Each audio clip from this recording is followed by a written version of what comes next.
Good morning students. आज हम class 9th का चैप्टर धर्म की आड़ पढ़ने जा रहे हैं। जैसा कि बेटा नाम से स्पष्ट है, धर्म मतलब जो हम किसी भगवान देवी देवता की पूजा करते हैं। आड़ मतलब उसका सहारा लेना। आड़ होता है जैसे एक तरह से हम किसी दरवाजे की आड़ से देखना, किसी की चीज के पीछे थोड़ा सा छुप करके कुछ ऐसी हरकत करना जिससे हम दूसरों को ना दिखाना चाहें। तो यह धर्म की आड़ मतलब धर्म के का सहारा लेकर के लोग क्या करते हैं। तो इनके जो लेखक हैं वो गणेश शंकर विद्यार्थी जी हैं। इनका जन्म 1880 में हुआ था। बेटे यहाँ पर इस पाठ में धर्म की आड़ जो नाम है, इसके माध्यम से लेखक ने उन लोगों के इरादों और कुटिल चालों का पर्दाफाश किया है जो धर्म की आड़ लेकर आम जनता को आपस में लड़वाते हैं और अपने स्वार्थों को सिद्ध करते हैं। साधारण आदमी तो धर्म के नाम पर एकदम से भड़क जाता है। उसे तो सिर्फ इतना मालूम है कि धर्म और ईमान की रक्षा के लिए हमें अपने प्राणों की बाजी भी लगा देनी चाहिए। जो चालाक लोग हैं वो इस बात का लाभ उठा लेते हैं। इसके माध्यम से लेखक हमें यह संदेश भी देना चाहते हैं कि हमें ऐसे लोगों से सावधान रहना चाहिए। लेकिन बेटा इस पूरे संदेश को यानी कि इस धर्म की आड़ पाठ से हमें क्या शिक्षा मिलती है, उसको पहले हम लेसन समझेंगे, उसके बाद हम खुद डिसाइड करेंगे कि हमें इस पाठ के माध्यम से क्या शिक्षा मिलती है, और उसके बाद ही मैं आपको बताऊंगी कि आपको इस पाठ से क्या सीखना चाहिए। पहले हम लेसन पढ़ेंगे बेटा। इस समय देश में धर्म की धूम है। उत्पात यानी कि दंगा फसाद किए जाते हैं। तो धर्म और ईमान होता है सच्चाई के नाम पर और जिद की जाती है। तो धर्म और ईमान के नाम पर यानी कि एक तरह से कह रहे हैं कि इस समय समाज में चारों तरफ धार्मिक लोग हैं, यानी कि सभी धर्म पर विश्वास करने वाले हैं, और उत्पात यानी खुरापात करने वाले भी लोग हैं। तो वो धर्म और ईमान यानी सच्चाई धर्म का सहारा लेकर के वो एक तरह से अपने उत्पात करने के लिए फ्री हो गए हैं। यहाँ पर अपना उत्पात यानी कि जो गलत कार्य है वो धर्म के नाम पर करने लग गए हैं। रमुआ और बुद्धू मियाँ धर्म और ईमान को जाने या न जाने परंतु उनके नाम पर उबल पड़ते हैं। यानी कि कोई भी इंसान यानी कोई भी रमुआ और बुद्धू मियाँ मतलब कोई भी इंसान जो धर्म को मानने वाले हैं, वो कहते हैं कि वो धर्म के बारे में जाने या ना जाने, लेकिन धर्म के नाम पर अगर कोई बात हो जाए कि कोई कह देता है तुम्हारा धर्म अच्छा नहीं है, उनका धर्म अच्छा है, तो उस तरह से वो उस पर बड़े गुस्सा हो जाते हैं और जान लेने और जान देने के लिए तैयार हो जाते हैं। यानी कि यहाँ पर बताया गया है कि जो धर्म को मानने वाले हैं, वो जो भगवान पर अंधा विश्वास करते हैं, वो ऐसे गलत कार्य करते हैं कि जो इंसान अगर उन्हें भड़काना चाहे धर्म के नाम पर तो वो कट मारने के लिए भी तैयार हो जाते हैं। वो खुद अपने दिमाग से कुछ नहीं सोचते, वो उसके लिए लड़ने के लिए तैयार हो जाते हैं। देश के सभी शहरों का यही हाल है। उबल पड़ने वाले साधारण आदमी का इसमें केवल इतना ही दोष है कि वह कुछ भी नहीं समझता बूझता। यानी कि बताया गया है कि सभी शहरों में धर्म के नाम पर यानी धर्म को मानने वाले लोग रहते हैं, लेकिन वो उबल क्यों पड़ते हैं, अर्थात उनको धर्म के नाम पर गुस्सा कब आता है और क्यों आता है, वो इस चीज को नहीं समझते और दूसरे लोग उसे जिधर जोत देते हैं उधर जुत जाते हैं। यानी कि एक तरह से जिस प्रकार से बैल को हल में जोत देते हैं ना, और उसका जब हमारा मन करता है उधर ही उसको लेकर जाते हैं, वैसे ही जो धर्म को मानने वाले लोग हैं उनको धर्म के ठेकेदार यानी कि एक तरह से चालू लोग जिस तरह से अपने फायदे के लिए उसको चालू कर सकते हैं वो उधर चल पड़ते हैं एक तरह से। यानी कि अगर कोई नेता लोग हैं वो धर्म के नाम पर जनता को भड़का देते हैं और अपनी वोट बना लेते हैं। ठीक है बेटा, वो अपने फायदे के लिए लोगों का इस्तेमाल करते हैं, तो वो धर्म के नाम पर उन लोगों को इस्तेमाल करते हैं। यथार्थ दोष है कुछ चलते पुर्जे मतलब चालाक लोग पढ़े लिखे लोगों का जो मूर्ख लोगों की शक्तियों और उत्साह का दुरुपयोग इसलिए कर रहे हैं कि इस प्रकार जाहिलों यानी मूर्ख के बल के आधार पर उनका नेतृत्व और बड़पन कायम रहे। यानी कि जो नेता लोग हैं या धर्म के ठेकेदार जो बने बैठे हैं, वो लोगों को, जो धार्मिक लोग हैं, उनको धर्म के नाम पर भड़काते रहते हैं, जैसे कि आशाराम है, ठीक है। तो इस तरह से ये जो व्यक्ति हैं, ये लोगों को मूर्ख बनाते हैं और अपने काम निकालते हैं। इसके लिए धर्म और ईमान की बुराइयों से काम लेना उन्हें सबसे सुगम मालूम पड़ता है। सुगम है भी, यानी कि एक तरह से अगर किसी धर्म के ठेकेदार को या नेता को कोई काम निकलवाना हो तो वो आम जनता में फूट डाल देता है कि धर्म के नाम पर तुम अलग हो, जाति के नाम पर तुम अलग हो, और उन लोगों को आपस में लड़वा देता है और फूट का फायदा वो खुद उठा लेते हैं। साधारण से साधारण आदमी तक के दिल में यह बात अच्छी तरह बैठी हुई है कि धर्म और ईमान की रक्षा के लिए प्राण तक दे देना वाजिब है। वाजिब मतलब उचित है, यानी कि जो धर्म को मानने वाले हैं साधारण लोग, वो उनके मन में तो सिर्फ ये बात बैठ गई है कि अगर कोई इनके धर्म के ऊपर उंगली उठाता है, धर्म के खिलाफ कोई कुछ कहता है, तो वो ये सहन नहीं करेंगे और उसके लिए वो कुछ भी कर गुजरने के लिए हमेशा तैयार रहते हैं।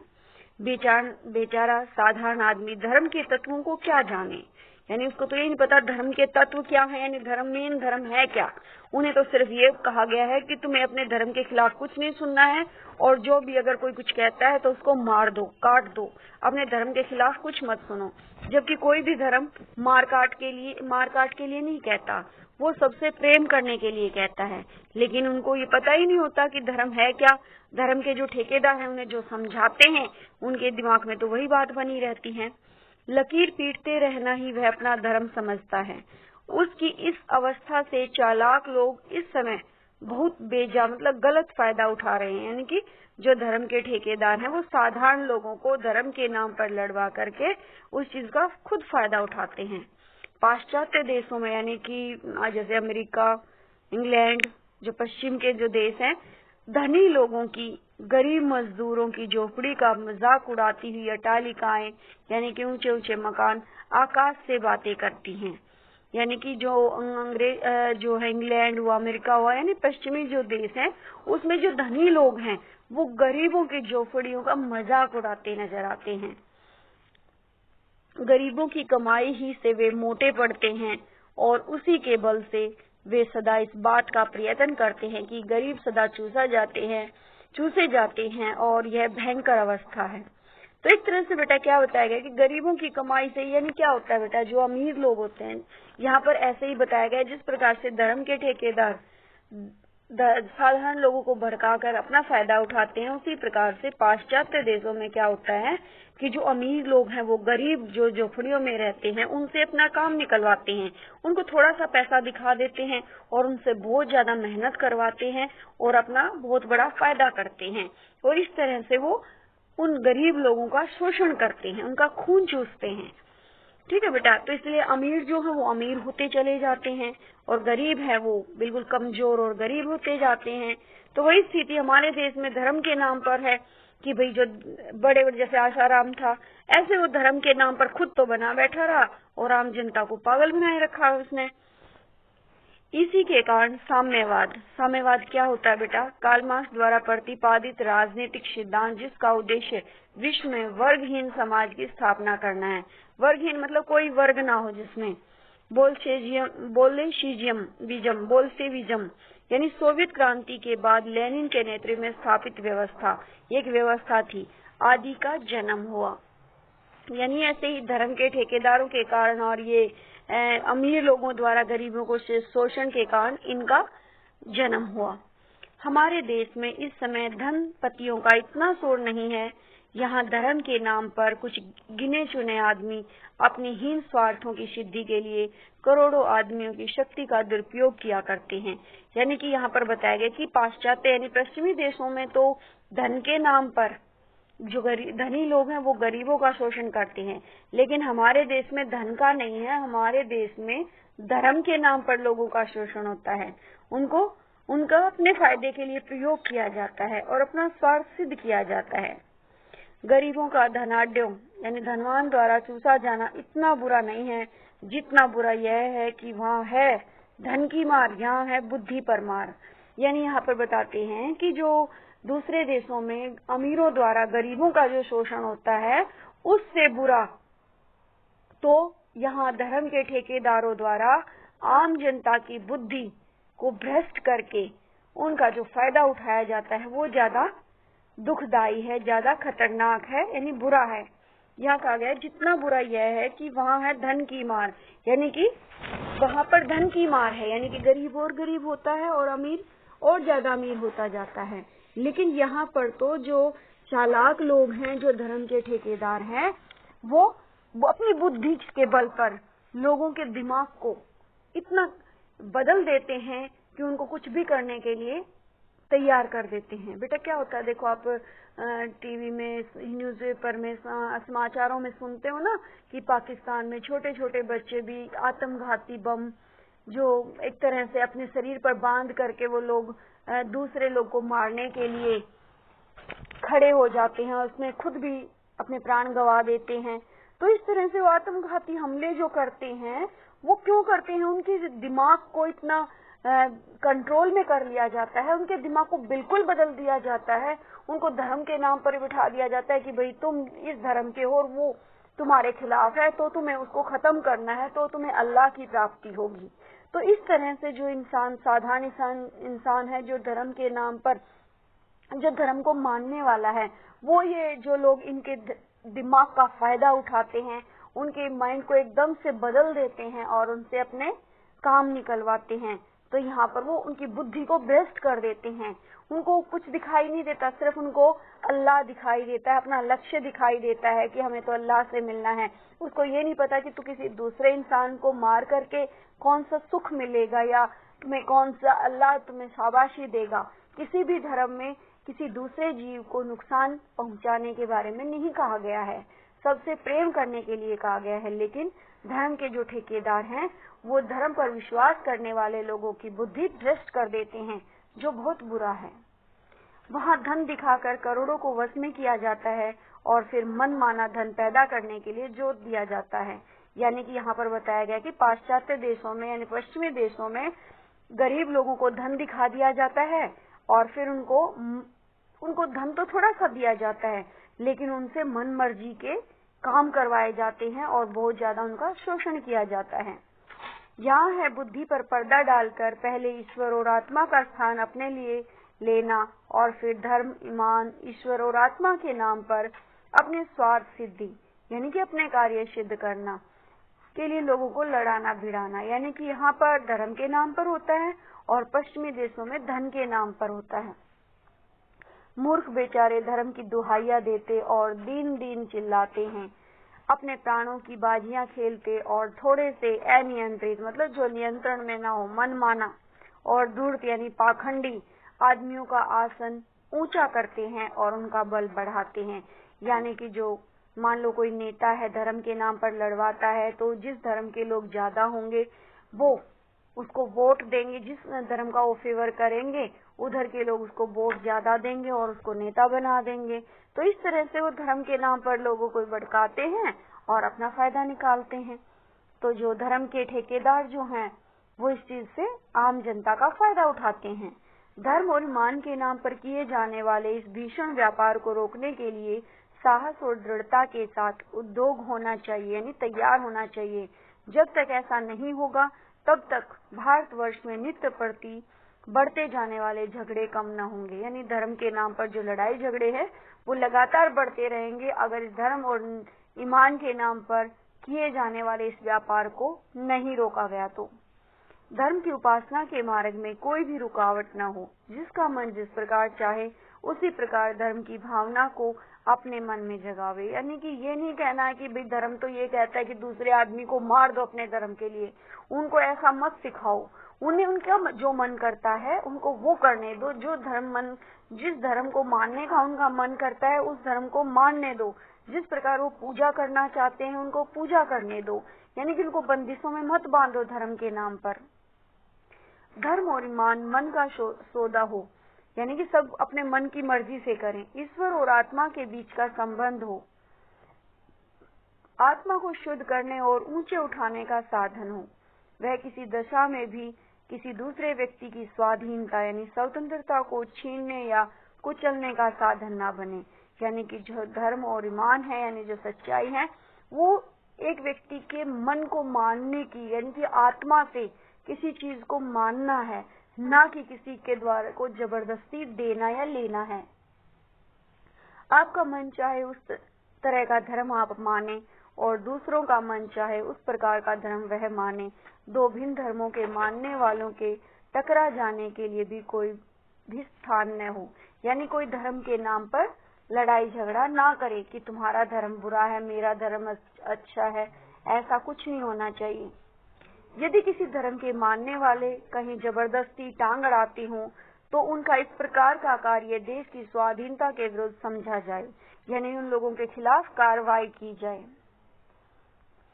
देश की स्वाधीनता के लिए जो उद्योग किया जा रहा था उसका वह निसंदेह अत्यंत बुरा था। वह दिन निसंदेह बुरा था जिस दिन स्वाधीनता के क्षेत्र में खिलाफत, मुल्ला, मौलवियों और धर्माचार्यों को स्थान दिया जाना आवश्यक समझा गया। यानी कि धर्म के नाम पर उनको ठेकेदार बना दिया गया, वो बहुत बुरा था। पैगंबर, बादशाह, ठीक है, एक तो खिलाफत मतलब एक तरह से बेटा पैगंबर या बादशाह का प्रतिनिधि होना। मान लो हम कहते हैं ना कि पंडित है, वो उसका इस भगवान का भेजा हुआ है हमें सही रास्ता दिखाने के लिए। कई लोग कहते हैं कि हम उसके अंदर माता आ गई, उसके अंदर बालाजी आ गए, तो कहते हैं कि ये उन्होंने अपने अवतार रूप में भेजे हैं या ये जो है हमें उनसे मिलवाएंगे। इस तरह के जो बनाने वाले थे वो एक तरह से उस समय जो भी लोगों ने मन में ये बात आती है वो गलत है कि धर्माचार्यों को स्थान दिया जाना आवश्यक समझा गया। यानी कि एक तरह से देश की स्वाधीनता के लिए जो उद्योग किया जा रहा था उसका वह निसंदेह अत्यंत बुरा था। यानी कि धर्म के नाम पर जो ये कहते हैं कि भगवान से मिलकर आया हूँ, उसने ये किया, भगवान हमें ये शिक्षा देते हैं, उन चीजों से हमें दूर रहना चाहिए। जैसा हमारा मन करे वैसा हमें करना चाहिए, हमें दूसरों के बहकावे में नहीं आना चाहिए। इस प्रकार से उस दिन हमने स्वाधीनता के क्षेत्र में एक कदम पीछे हटकर रखा। यानी कि अगर हमने ऐसे लोगों पर विश्वास कर लिया तो अपनी स्वतंत्रता को हमने खो दिया है, हमने अपनी स्वतंत्रता से एक कदम पीछे हट गए। यानी कि हमारी जो आजादी थी धर्म के नाम पर अपने मर्जी से कुछ भी करने की, वो हक हमने दूसरों को दे दिया, तो हम पराधीन हो गए। अपने उसी पाप का फल आज हमें भोगना पड़ रहा है। यानी कि धर्म के ठेकेदार बना दिए जो अपने अकॉर्डिंग लोगों को धर्म के उपदेश दे रहे थे और वो उपदेश वो अपने फायदे के लिए दे रहे थे। देश को स्वाधीनता के संग्राम ही ने मौलाना अब्दुल बारी और शंकराचार्य को देश के सामने दूसरे रूप में पेश किया, उन्हें अधिक शक्तिशाली बना दिया। और हमारे इस काम का यह फल यह हुआ है कि इस समय हमारे हाथों ही में से बढ़ाई इनकी और इनके से लोगों की शक्तियां हमारी जड़ें उखाड़ने और देश में मजहबी मतलब धर्म के नाम पर पागलपन, प्रपंच, धोखा और उत्पात का राज्य स्थापित कर रही है। यानी कि वो अपनी मनमर्जी करवा रही है, जो मन उनका करता है वो लोगों से करवाते हैं। महात्मा गांधी धर्म को सर्वत्र स्थान देते हैं। वे एक पग यानी एक कदम भी धर्म के बिना चलने के लिए तैयार नहीं है। यानी वो धर्म पर चलने वाले व्यक्ति हैं, परंतु उनकी बात ले उड़ने के पहले यानी कि उनकी बात को समझने या उसकी बात को फॉलो करने से पहले प्रत्येक आदमी का कर्तव्य यह है कि वह भली भांति समझ ले कि महात्मा जी के धर्म का स्वरूप क्या था। यानी कि महात्मा जी किसको धर्म कहते थे, ये हमें समझना जरूरी है।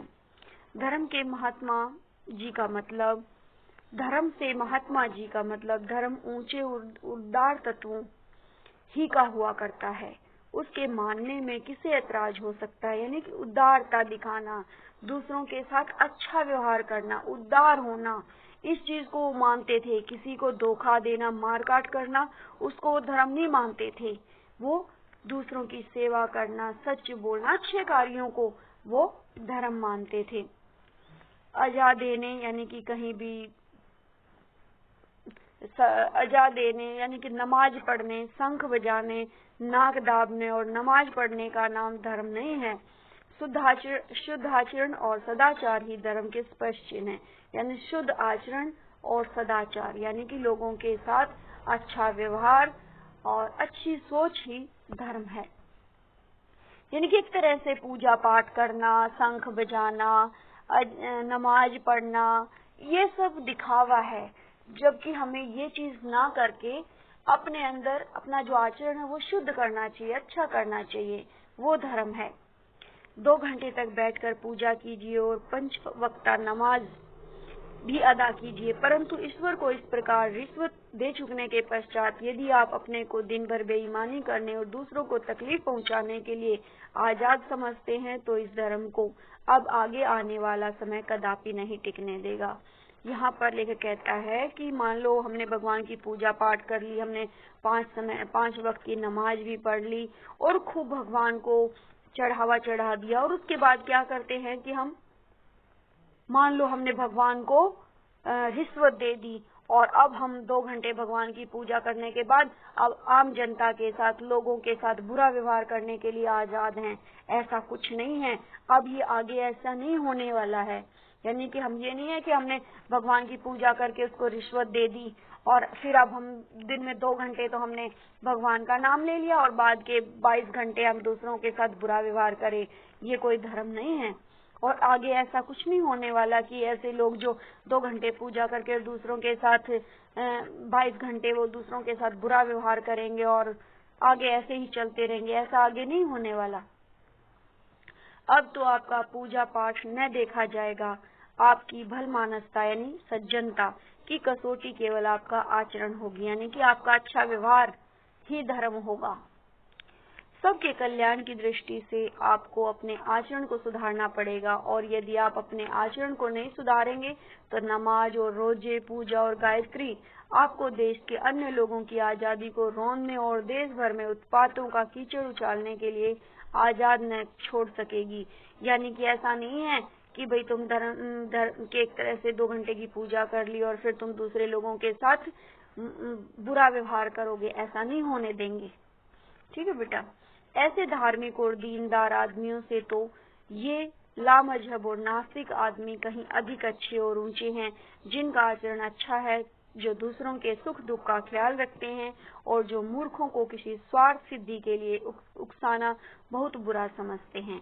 यहाँ पर जो लेखक कहता है कि उन धर्म के ठेकेदार और धार्मिक लोगों से वो नास्तिक लोग अच्छे हैं, जिनका आचरण अच्छा है लेकिन वो पूजा पाठ नहीं करते। यानी कि यहाँ पर लेखक ने नास्तिक कौन से होते हैं? जो धर्म को, जो ईश्वर को नहीं मानते, लेकिन उनका आम जनता के साथ व्यवहार अच्छा होता है और ना ही किसी में वो लड़ाई झगड़े करवाते हैं, ना ही किसी फायदे के लिए दूसरों का शोषण करते हैं, तो वो लोग अच्छे हैं।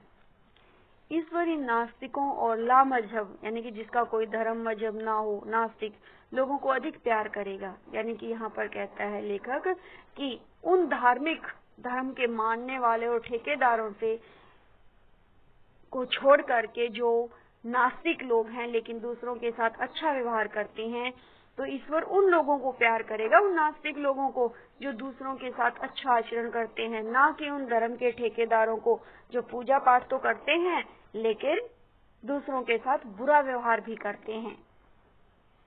और वह अपने पवित्र नाम पर अपवित्र काम करने वालों से यही कहना पसंद करेगा, मुझे मानो या ना मानो, तुम्हारे मानने ही से मेरा ईश्वरत्व कायम नहीं रहेगा। दया करके मनुष्यत्व को मानो, पशु बनना छोड़ो और आदमी बनो। यहाँ पर लेखक कहता है कि भगवान ये कह रहा है कि पवित्र नाम पर अपवित्र, यानी कि एक तरह से हम धर्म के ठेकेदार हैं, हम धर्म को मानने वाले हैं, हम धार्मिक हैं और उस धर्म के नाम पर हम बुरे काम करें तो ईश्वर उनको पसंद नहीं करेगा। वो कहता है तुम मुझे मानो चाहे ना मानो, यानी ईश्वर कहता है कि मुझे तुम मानो, ईश्वर तुम मुझे अच्छा मानो ना मानो, लेकिन तुम्हारे ऐसे मानने से मेरा जो ईश्वरत्व है, जो मेरी शक्ति है, वो समाप्त नहीं होगी, वो कायम रहेगी। लेकिन तुम दया करके मनुष्यत्व को मानो, यानी मनुष्य बनो, यानी अच्छे काम करो, पशु बनना छोड़ दो और आदमी बनो, तभी मैं तुमसे प्रेम करूंगा। ठीक है बेटा, इस पाठ के माध्यम से जो लेखक है वो हमें संदेश देता है कि हमें धर्म और ईमान के नाम पर खून खराबा और लड़ाई झगड़ा नहीं करना चाहिए। हम चाहे किसी भी धर्म को अपनाएं, इसमें किसी भी प्रकार की कोई भी अड़चन नहीं होनी चाहिए। कोई भी धर्म किसी दूसरे धर्म की स्वतंत्रता को छीनने या कुचलने की बात नहीं कहता। सबके कल्याण के लिए हमें अपने आचरण को सुधारना ही पड़ेगा, यानी कि हमारा जो आचरण है वो शुद्ध होना चाहिए, हमारा व्यवहार है वो अच्छा होना चाहिए। ये नहीं है कि हम मंदिर में पूजा पाठ करते हैं, फास्ट रखते हैं और दूसरों को गाली देते हैं, तो वो अच्छा नहीं है। इससे अच्छा तो हम पूजा पाठ ना करें, दिखावा ना करें, मंदिर में ना जाएं, हाथ ना जोड़ें, लेकिन दूसरों के साथ व्यवहार अच्छा करें, तो ही हम अच्छे इंसान हैं। हम इंसान बने, पशु नहीं बने। आशा है बेटा आपको समझ आ गया होगा। धन्यवाद।